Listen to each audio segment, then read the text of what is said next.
ازيكم يا حبايبي؟ عاملين ايه؟ يا رب تكونوا بخير وفي اتم صحة واحسن حال. حطوا لايك واشتركوا في القناة من كلمة اشتراك اللي تحت الفيديو وتفعيل الجرس. شايفين شوية صدوق الحلوين دولت؟ هنعملهم ان شاء الله بطريقة حلوة جدا جدا جدا. شوية طبيخ البطاطس والرز ابو مكرونة الجميل والحركات اللي جنبه السلطة والمخلل. يلا بينا على الطريقة، يلا بينا على الطريقة. معايا هنا 3 حبات من البطاطس حلوين متوسطين، ومعايا الصدوق بتاعي حبيبي ده العسل ابو ريحة حلوة ده اللي قلب الدنيا. جيت هنا على البطاطس قشرتها وخلصتها تقشير. جيت على البصل، جايبه بصل قوارمه 5 حبات من البصل هقطعهم، ولو عندك قرن فلفل حلو حراق كده حطيه، بس انا ما كنتش حابه احرق الاكل ولا كنت حابه ابهره. انتي تبهري براحتك يا روح قلبي. خلاص هنا كنت بقى شفت البصل بتاعي عايز ايه، وظبطته وقطعته. البصل القوارمه ده هرميه زي ما هو في قلب البطاطس. عايزاكم تصلوا على النبي، اللهم صلي وسلم وزد وبارك عليك يا حبيبي يا شفيعي يا رسول الله. صليتي على النبي في الكومنتات، ده شيء اكيد تكتبوه لنا تاخدي ثواب واحنا ناخد ثواب. وعايزاكي تشتركي لي في القناه من كلمه اشتراك اللي تحت الفيديو وتفعيل الجرس يا حبيبه قلبي. هتلاقي وصفات على قد الايد وحلوه، وهتبسطي ولادك بحاجات بسيطه. خلاص اكلاتنا كلها على قد الايد ممتازه، كل الناس تقدر تعملها. هجيب الطاجن بتاعي الحلو الالومنيوم ده، وهحط فيه سنة زيت وانزل الصدق بتاعي زي ما هو عشان يطلع معاكم بالشكل اللي شفتوه. خلاص حطيت الصدق بتاعي في قلب الطاجن ده كده بسنة زيت. هاجي البطاطس بتاعتي واقطع البطاطس زي ما انت عايزاها حلقات، ممكن عايزاها مكعبات زي ما انا قطعتها كده، زي ما تحبي يا روح قلبي. هتبقى معاكي في كل الاحوال جميله طالما هتصلي على النبي وتعملي حاجه حلوه تبسطي بيها اولادك، هتكون لذيذه ان شاء الله باذن الله. يلا بقى تشتركي في القناه من كلمه اشتراك اللي تحت الفيديو وتفعيل الجرس يا حبيبتي. انتي البطاطس بتاعتك ممكن تعمليها حلقات في صينيه وتزقيها في الفرن وتبهري برضو يا روح قلبي. حطيت البصل بتاعي وظبطته. هجيب الطماطم بتاعتي المتصلصه، متصلصه بشويه شوربه.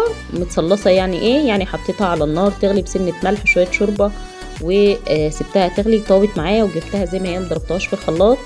خلاص ليه عملت الخطوه دي؟ عشان تعمل معايا شوربه حلوه ومحطش ميه. احط سنه زعتر. خلاص وحطيت سنه من الكمون وسنه من الفلفل الاسمر بسيطه خالص. قللت البهارات، ايوه قللت البهارات. هو كده كده الصدق بتاعي مبهر وحلو، بس انا حاطه حاجه بسيطه كده للتطعيم عشان خاطر تكون خفيفه على المعده. هنا كنت رفعتها على النار وجيت بقى اعمل الرز بتاعي الحلو الجميل ده اللي هيشجع ولادك تاكل. خلاص اهو كده بالشكل ده. عايزاكم بقى تصلوا على النبي عليه افضل الصلاه والسلام. حطيت المكرونه بتاعتي تتحمر وتتظبط. هاجي بقى هنا بعد اخليها تاخد لون حلو جميل كده اهي. بعد ما اخدت لون هنا معايا هحط عليها سنه من الملح بسيطه. الملح هيعمل ايه؟ هيخلي الرطوبه اللي في قلب المكرونه تطلع. بصي اول ما حطيته الرطوبه كلها طارت مع البخار. هو ده اللي هيخلي المكرونه بتاعتك ليها قوام في قلب الرز ما تعجنش. سنه الملح مع التحمير سيكه بسيطه تتحمر وتتظبط. وهجيب هنا بقى الايه، الرز بتاعي كنت غسلاه ومظبطاه. ده رز مصري عادي، مش رز يعني الرز المصري بتاعنا. الرز غلي بقى يا جماعه اليومين دول، ودبري انتي وايه ووفري على ايدك زي ما انتي شايفه كده. قلتلك وصفاتنا كلها هتكون على قد الايد وممتازه. هنا كنا بقى ظبطنا الرز بتاعنا وملحناه. خلاص هنحط القعد بتاعه او العقد بتاعه. يمكن في حبيتين رز نزلتهم، نزلت الميه بتاعتي على الرز وظبطته بالشكل ده. خلاص صلوا على الحبيب قلبكم يطيب. الله عليه افضل الصلاه والسلام. اللهم صل وسلم وزد وبارك. بصي بقى الصدق بتاعي هنا طالع الصباع بصباعه مش متقطع ومستوي ومتظبط. مستوي هتشوفوا ازاي مستوي. انا هاجي هنا اغرف بقى الصدق بتاعي على جنب لوحده من غير بطاطس ومن غير شوربه. الصدق دايب والله يا جماعه، حلوه قوي قوي قوي قوي قوي. انت ممكن في التكه دي تاخديه في الطاسه بسنه سمنه بلدي تظبطيه هو والبصلات القوارمه دول. بس انا قلت لكم ان انا عامله اكلي هادي على المعده. خلاص خلاص يا حبايبي كده انا كنت طلعت كل الصدق وكل البصل من قلب شوربه البطاطس. خلاص هركنهم على جنب. هاخد بقى سنه كده، سنه بقدونس على حاجات كده من على السلطه. هخلي برضو شكله حلو عشان الولاد تاكل بنفس يا ولاد. حطيت هنا بقى الشوربه بتاعه البطاطس دي، وحته البطاطس بتاعتي كانت دايبه وحلوه قوي قوي قوي قوي قوي. لو عندك ولاد صغيرين هتهرسيها لهم بشويه كمون على جنب، الكمون حلو بيريح المعده.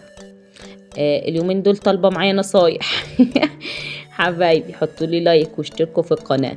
هنا بقى هغرف الرز بتاعي والم مكرونتي كده. بص الرز مفلفل ازاي، والمكرونه قوامها مظبوط، ولا نفشت ولا عجنت ولا خلت الرز بتاعي عجن. من ايه؟ طلعنا الرطوبه اللي فيها وحمصناها كويس في التحمير. احرصي على التكه ديت لو هتحطي مكرونه في الرز بتاعك. بصوا بقى بوريكم هنا اهو، المكرونه كان لونها حلو وجميل وقوامها مش معجنه. كده كان الاكل بتاعي سخن والجو كان شتا يا جماعه، وشكل المنظر تحفه تحفه تحفه. حطولي بقى لايك واشتركوا في القناه من كلمه اشتراك اللي تحت الفيديو، وتفعيل الجرس عشان يوصل لكم مني كل جديد يا حبايبي. باي.